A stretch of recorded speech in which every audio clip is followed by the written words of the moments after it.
Hi అండి, అందరికీ నమస్తే. Welcome back to our channel తెలుగింటి కోడలు. అబ్బా, ఎప్పుడు ఇదే చికెన్ కర్రీ, ఏమైనా వెరైటీగా చేయొచ్చు కదా అనే హస్బెండ్స్ అందరికీ, అమ్మ ఎప్పుడు ఇదే చికెన్ కర్రీయా, ఏమైనా స్పెషల్గా వండమ్మా అనే పిల్లలందరికీ ఈ స్టైల్లో ఒక్కసారి చికెన్ కర్రీని వండి పెట్టండి. థౌజండ్స్ ఆఫ్ కాంప్లిమెంట్స్ అనేవి తప్పకుండా మీ సొంతం అవుతాయి.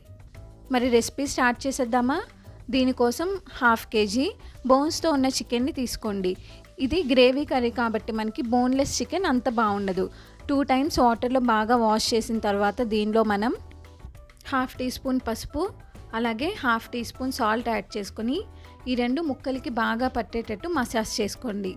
ఇలా చేయడం వల్ల ఏమవుతుందంటే మనం కర్రీ వండినప్పుడు లోపల ముక్క అనేది బాగా ఉడికి చాలా జ్యూసీగా ఉంటుంది.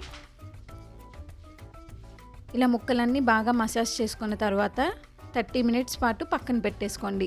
ఈ చికెన్ మ్యారినేట్ అయ్యేలోపు గ్రేవీ కోసం ఒక మిక్సీ జార్ తీసుకొని దీనిలో ఒక ఫ్రెష్ కొత్తిమీర కట్ట, అలాగే ఒక పుదీనా కట్ట, 6-7 పచ్చిమిర్చి వేసుకొని కొద్దిగా వాటర్ పోసుకొని ఫైన్ పేస్ట్లా గ్రైండ్ చేసుకోండి. ఇలా ఫైన్ పేస్ట్లా అయిన తర్వాత దీన్ని పక్కన ఉంచుకొని గ్యాస్ ఆన్ చేసుకొని ఒక పెద్ద కడాయి తీసుకోండి. కడాయిలో 15 టేబుల్ స్పూన్స్ వరకు ఆయిల్ తీసుకోండి. ఎందుకు ఇంత ఆయిల్ అని మాత్రం అనుకోవద్దండి, ఎందుకంటే నాన్ వెజ్ కర్రీస్కి ఆయిల్ ఎంత ఎక్కువ ఉంటే అంత టేస్ట్ వస్తుంది. ఇప్పుడు ఆయిల్ హీట్ అయిన తర్వాత ఒక టేబుల్ స్పూన్ జీలకర్ర, ఒక బిర్యానీ ఆకు, చిన్న దాల్చిన చెక్క ముక్క, 2 లవంగాలు, 2 యాలకులు వేసుకొని మంచి సువాసన వచ్చేంత వరకు ఫ్రై చేసుకోండి మీడియం ఫ్లేమ్ మీద. ఇప్పుడు దీనిలో 2 పెద్ద సైజ్ ఆనియన్స్ని సన్నగా తరిగిన ముక్కలు యాడ్ చేసుకోండి. అలాగే 2 కరివేపాకు రెబ్బల్ని తుంపి యాడ్ చేసుకోండి. ఇలా తుంపి యాడ్ చేయడం వల్ల ఏమవుతుందంటే కర్రీకి కరివేపాకు స్మెల్ అనేది ఇంకా బాగా వస్తుంది. ఇప్పుడు దీనిలో ఒక టేబుల్ స్పూన్ వరకు సాల్ట్ యాడ్ చేసుకొని బాగా మగ్గించుకోండి. ముందే సాల్ట్ యాడ్ చేయడం వల్ల ఉల్లిపాయ ముక్కలు అనేవి త్వరగా మగ్గిపోతాయి. ఇప్పుడు మూత పెట్టేసుకొని ఆనియన్స్ని మీడియం ఫ్లేమ్ మీద లైట్ బ్రౌన్ కలర్లోకి వచ్చేంత వరకు మగ్గించుకోండి. 5 to 10 మినిట్స్ తర్వాత చూస్తే ఆనియన్స్ చక్కటి గోల్డెన్ బ్రౌన్ కలర్లోకి వస్తాయి. ఆనియన్స్ ఎంత బాగా మగ్గితే కర్రీకి అంత మంచి టేస్ట్ వస్తుందని గుర్తుపెట్టుకోండి. ఇప్పుడు దీనిలో 1/2 టీ స్పూన్ పసుపు, 1.5 టేబుల్ స్పూన్ అల్లం వెల్లుల్లి పేస్ట్ యాడ్ చేసుకొని ఒకసారి బాగా మిక్స్ చేసుకున్న తర్వాత మూత పెట్టేసుకొని అల్లం వెల్లుల్లి పేస్ట్ పచ్చివాసన పోయేంత వరకు 3 to 4 మినిట్స్ పాటు మగ్గించుకోండి.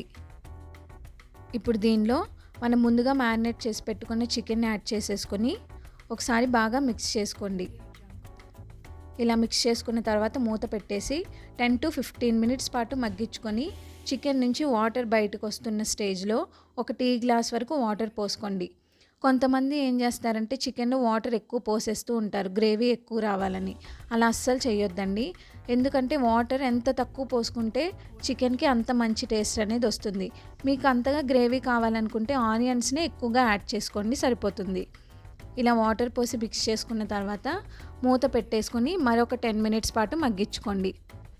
10 మినిట్స్ తర్వాత మూత తీసి చూస్తే ఆయిల్ అనేది చక్కగా పైకి తేలుతూ కనిపిస్తుంది. ఈ స్టేజ్లో ఒక టేబుల్ స్పూన్ వరకు కారం యాడ్ చేసుకోండి. కారాన్ని మీరు చూసుకొని యాడ్ చేసుకోండి, ఎందుకంటే కొత్తిమీర పుదీనా పేస్ట్లో మనం ఆల్రెడీ పచ్చిమిర్చి వేసి పేస్ట్ చేసాం కాబట్టి కారం మీ టేస్ట్కి తగ్గట్టు యాడ్ చేసుకోండి.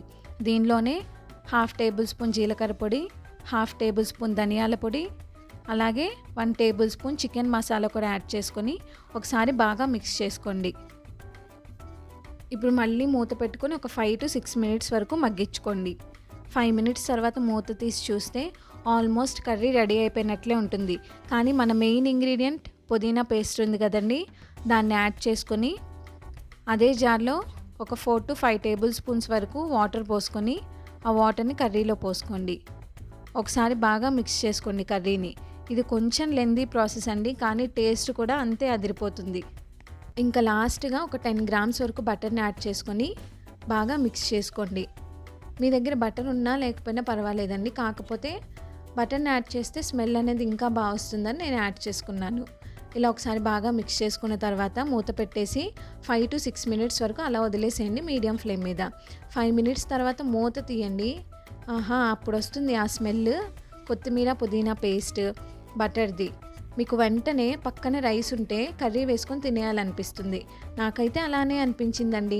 మీరు కూడా పక్కా ట్రై చేసి ఎలా వచ్చిందో కామెంట్ సెక్షన్లో షేర్ చేయండి.